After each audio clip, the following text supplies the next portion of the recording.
to Stylish Naija YouTube channel. I want to say thank you to all of my subscribers. I really appreciate you guys a whole lot for subscribing to my YouTube channel, for following me on all of my various social media platforms.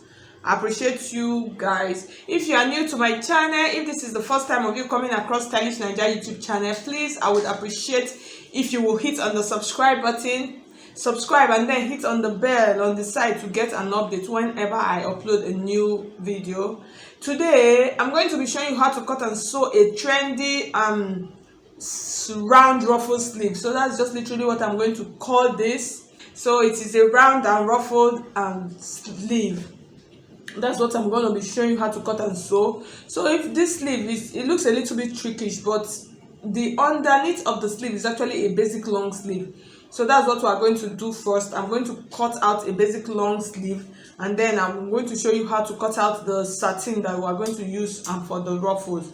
So let's just get started. So I folded my fabric into two. So I'm using, this is 12 inches width, and then the length of the sleeve that I'm going to be making use of, I'm going to be making use of 22 inches, 21, sorry. And then I'll add 2 inches for allowance. So I'll come to this point. So this part is actually 12 inches. So I'm going to come to the end of this 12 inches. I'm going to take 5 inches down. So I'm just doing like a freehand mode of drafting a sleeve. In case you don't know how to draft a basic sleeve, I'll drop the link in the description box. So I'm just trying to make a curve up to this point. The next thing I'm going to, you are going to measure your bicep. You know, from this point to this point is 5 inches. So that's the top part of your bicep. You are going to know yours. You add your bicep and measurement. So from this point like this, I'm just going to come like this. And then from this point, you are going to measure out your elbow. That's your elbow part. That's the top part of your elbow. That's this part. You are going to note the measurement that you are going to be using. So that's the elbow part, which is like 10 inches in my own case. That's from the top is 10 inches. I'll mark it like this, and then I'm going to come to this part that's below the elbow. You measure, and then for this part, the part that is going to be tight, so that part I'm going to make use of 14 inches, which is 7, because we divide it into 2. So I'm just going to connect my lines now. So this is like literally how you do a basic and long sleeve. It is really simple and easy. So I'm going to cut it out right now. So I have my basic sleeve out here already.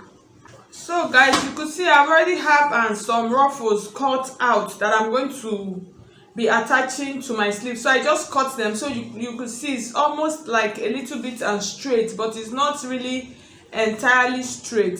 So I folded them into 2. I just joined them together 2, and then I just stitch from the middle. So you see what I have here. So this was actually not captured on my camera, so I'm going to show you how to cut one out now. In cutting, I folded my fabric like this. So it depends on how much ruffles you want on the sleeve. So for this is about 1 yard of satin. So when you pieces it like that, just cut it into pieces rather. So I folded like this, just at a triangle like this. And then the next thing, because you know this ruffles, we are going to add it according to this part of our sleeve. As we're going to start adding, we're just going to start adding them like this on top of this part until it will get to where we actually want it to stop. And for this, I would want it to stop at close to the bicep, close to the elbow part. So this is my elbow part. You're just going to measure so you know how much. That's about 12 inches. So the next thing you are going to do now, you are going to use your sleeve and measurement in doing this. That's the sleeve width. So the longest one that you are going to do, that's the longest length I'm going to do, is going to be 12 inches. That's on fold. The longest one is going to be 12. So you can decide to just do them long and then you cut and be adding. You understand? So you can decide not to really use this measurement. you can decide to just do them maybe like 15 or 10, depends on the length of your satin. You can just do the entire width, so when you are after sewing them together, you can just be placing them and then be cutting out the excess. So it's better that way. So but because of this fabric that I have, so this was what I did. So from this part like this, I just like cut out, measure out this part, and then the next thing, you see it is folded at triangle. I'm trying to explain this so you know it is folded at an angle, so it's not entirely straight.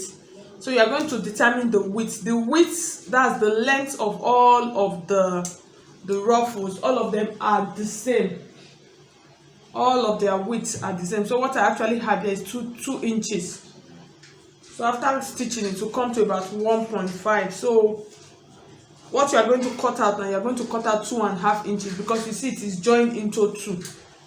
You see it is joined into 2. So you cut out about 2.5. So this is 2.5.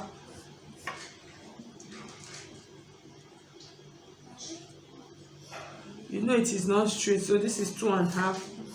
You can decide to cut them straight, and then from this point again, you measure 2.5 like this. You see the way I'm just like as if you are cutting a slight flake. So you see the curve, and then from this point again, you measure 2.5. So I'm going to cut them off now, so you see how it is going to look like. This is what we are going to have. So after cutting this, you are going to cut out a second piece for this, and then you're going to cut out a second piece for this. You're going to place again on your fabric. That's to cut the second one, and then you are going to sew and turn, just like you just hold 2 of them together like this, and then you sew from the down. So you can decide to add crinoline. So you can decide to add this kind of interfacing. This is actually a hairstay, and then this is a medium soft gum stay. You can decide to add it on, or you can decide to add crinoline. So we're going to go and start stitching now, because I've already done mine here. So we'll go and start stitching all of them together. Okay guys, so welcome back to the sewing table.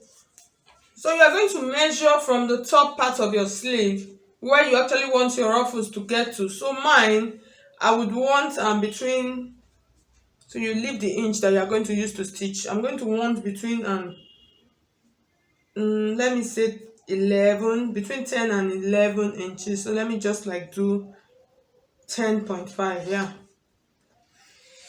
So this is 10.5. So this is where I'm going to start fixing all of my ruffles. It's really simple and easy.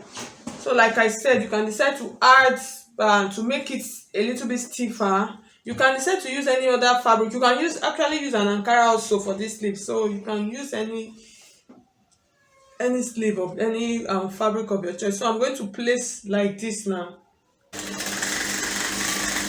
So you can decide to just like, you understand, just give it like a small pleat, so it will not it's not going to be that flat. So I'm going to, you see how it is raising up, because I just decided to make like a small pleat here, so just to raise it up a little bit,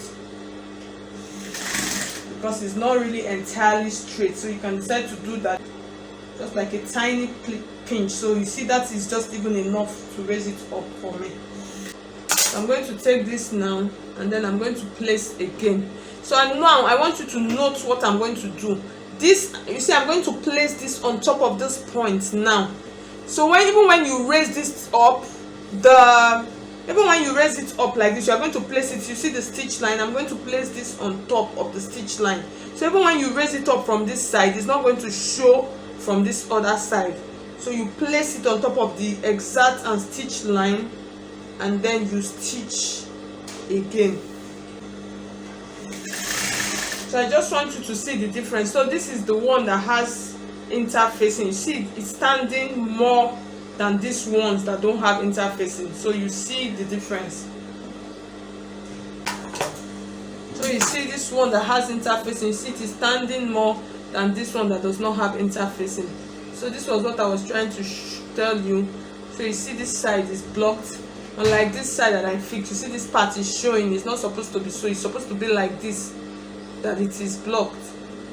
So I'm going to add on, I'm just going to keep layering them, just keep putting them on top of each other until it gets to the top part. You can decide to open yours. Okay, so I've stitched the 4th layer. So but before I continue, there's something I'm going to do that I want you to see. So you are going to be doing a top stitch on all of them. So the first one, this is the first one, you're just going to take this like this. After stitching the first one, you can decide to top stitch it, but I'm not going to top stitch the first one, I'm going to leave it that way. And then this second one, I'm going to top stitch this now from this part, that's from the back. All you need to do is just raise it up. Is that top stitch? That is what will give it that standing effect. So I'm just going to turn it like this, just raise it up. So you just raise it up, so you can decide to do all of them. Just raise it up and then you stitch it from the inside, that's from the top. You just give it a top stitch just to secure it down, facing up, and then it falls back down. So you see, because of the top stitch that I did, you see the way it's just standing on its own now. You understand? You see it is standing on its own. So this, if I decide to stop stitch it, but since this is the first one, I'm not going to do that. So this second one now also, I'm going to top stitch it now on this part like this. You just raise it up and then you top stitch it. So you can decide to finish stitching all and then you top stitch them one after the other, or you can decide to do it as you go along.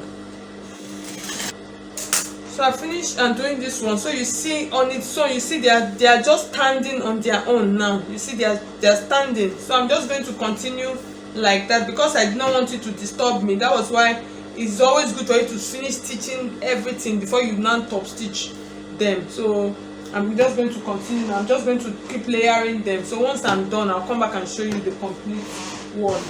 Okay guys, so we're almost done. So you see what I did at the end of the day. So I decided to add pleats to it. So when I noticed that the thing was not getting very full, so I now decided to start pleating it a little bit. So you see the pleating effect, what it actually gave it. It actually brought out the beauty of it. So this is like the last piece now. So I'm just going to place, and then as I place along, I'm just like I told you, just tiny pleats like this. So I'm going to complete it now and then join the full sleeve for you to see the final look of it.